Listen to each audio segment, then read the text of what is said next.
Then ask the minister, are they coming to correct the papers or not? Why can't you mark it with all the teachers that are available? Look, if they don't come, they don't come. That's not an answer I can give in parliament. No, I'm asking you, give me a answer that I can tell the country and parliament. Now, if it's marked by the teachers and not marked by the dons, what happens? Any minister has now said there's a political force behind it. So now you have to go from there. No? If the FUTA says they are not a political force, then it gets dragged on some more. So you have come toward this thing. One is, I am thinking of making education, especially examinations, a compulsory service. Others can shout. In the country, it will be the most popular thing. And then secondly, an exams committee, GCE exams committee. Both those I will put it by emergency, and then you can bring the legislation. So one of the two tell me. So that I am asking you all this time. All these parents are waiting, you just can't put this thing aside, no man. And if no one, the people who, all those who marked the papers last time must be available for service now. If not, I will prosecute them and take their property off. So it's not a question of moratorium. You will be bankrupt. That's all. You can't stop the education of children, no? But what nonsense is this? So anyway, work out one of the two and tell me. That's all. By next week, I must tell the AG to be ready with the emergency regulation. Let's see which MP is going to vote against it. I'll ask for a vote by name. So tell them these are the two options. If you don't come back and you want to have a confrontation, we are willing to come for the confrontation. But no one is going to hold the education of children as hostage. That I am not allowing.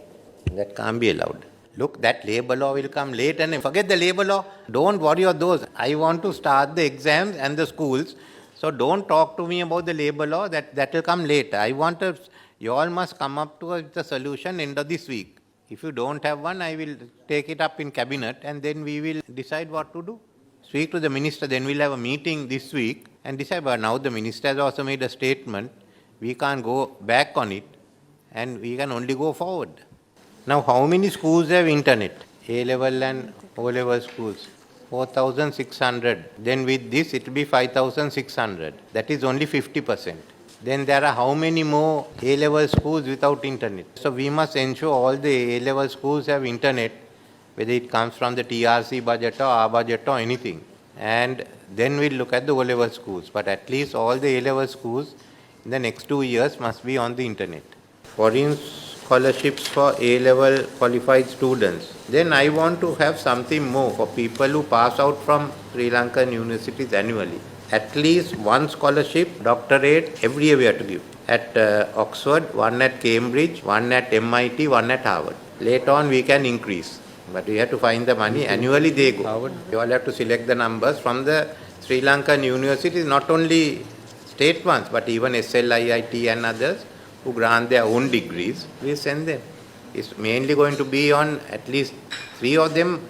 You can rotate it. 3 of them has to be on technology. One is on liberal arts and social justice. And then we can even ask some of the diaspora to contribute to a fund that will pay for it.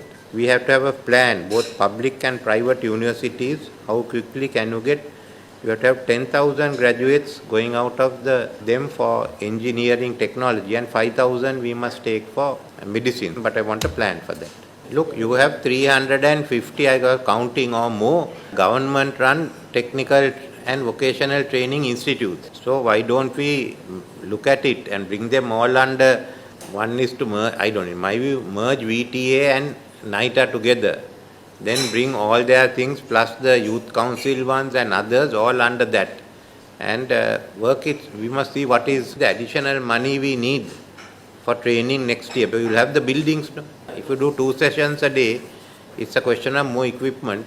But next year we must take them and start training them according to the market